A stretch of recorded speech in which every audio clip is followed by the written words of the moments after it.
Hi, this is Pallavi Pengonda and welcome to Min's Mark to Market show. Mark to Market is Min's daily news and analysis column, and we look at market moving news and trends. Joining me today on the show is Mobis Philippos, and today we shall discuss the slowdown in medium, heavy, and commercial vehicles segment. So, Mobis, tell us MHCV sales have been slowing down. So, what is new this time? Yeah, so sales have been slowing down for a while now, but what is new is that the slowdown has become far worse. In Q1 of this year, sales had declined by about 16%. But in July and August, the first 2 months of this quarter, it was as bad as 59%.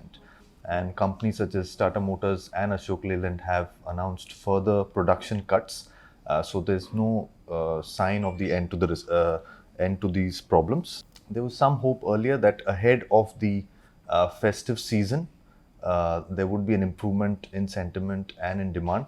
But the fact that they're cutting production even now shows that there's no sign of that improvement yet. So that is worrying indeed. Okay, when was the last time that things were so bad previously?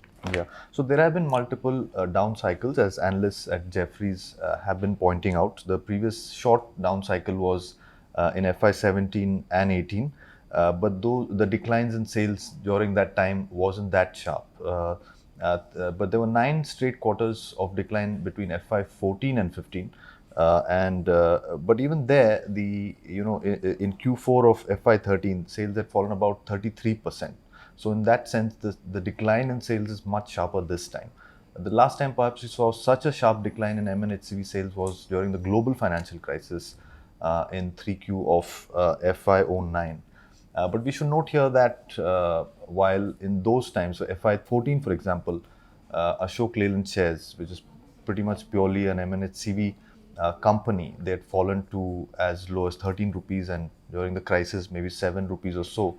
But this time, even though they've fallen a lot, they're still at about 63 rupees. So in that sense, the shares are far more valuable than some of the earlier deep down cycles. Yeah, and in fact, we should also highlight that truck rentals have fallen much more sharply this time. According to the Indian Foundation of Transport Research and Training, in the last 10 months, truck rentals on trunk routes have fallen 15 to 17% compared to 12 to 13% drop seen during the 2008 and 9 global financial crisis. So, Mobis, where do we see the bottom? Like, should we call, is the worst over for the sector? Yeah, so certainly it's too early to call a bottom. There are no signs of any improvement yet. What makes things more complex in this down cycle is that we have the BS6 coming up for implementation from next year. So we don't know how the market will respond to that. On an average, analysts say that down cycles have lasted about 11 quarters for MNHCVs, or 7 to 11 quarters. But we cannot go by averages because the factors are very different. It all much also depends on how the government responds to this slowdown. The number of measures that they announced last month haven't really helped revive sentiment or demand in the sector. Now there is some hope that kickstart of infrastructure spending will help MNHC sales. But again, we are still riding on hope. There's nothing concrete to call a bottom yet. Thank you, Mobis. That's all for today from Mint's Mark to Market section. Do stay tuned for more information on our website. Thank you.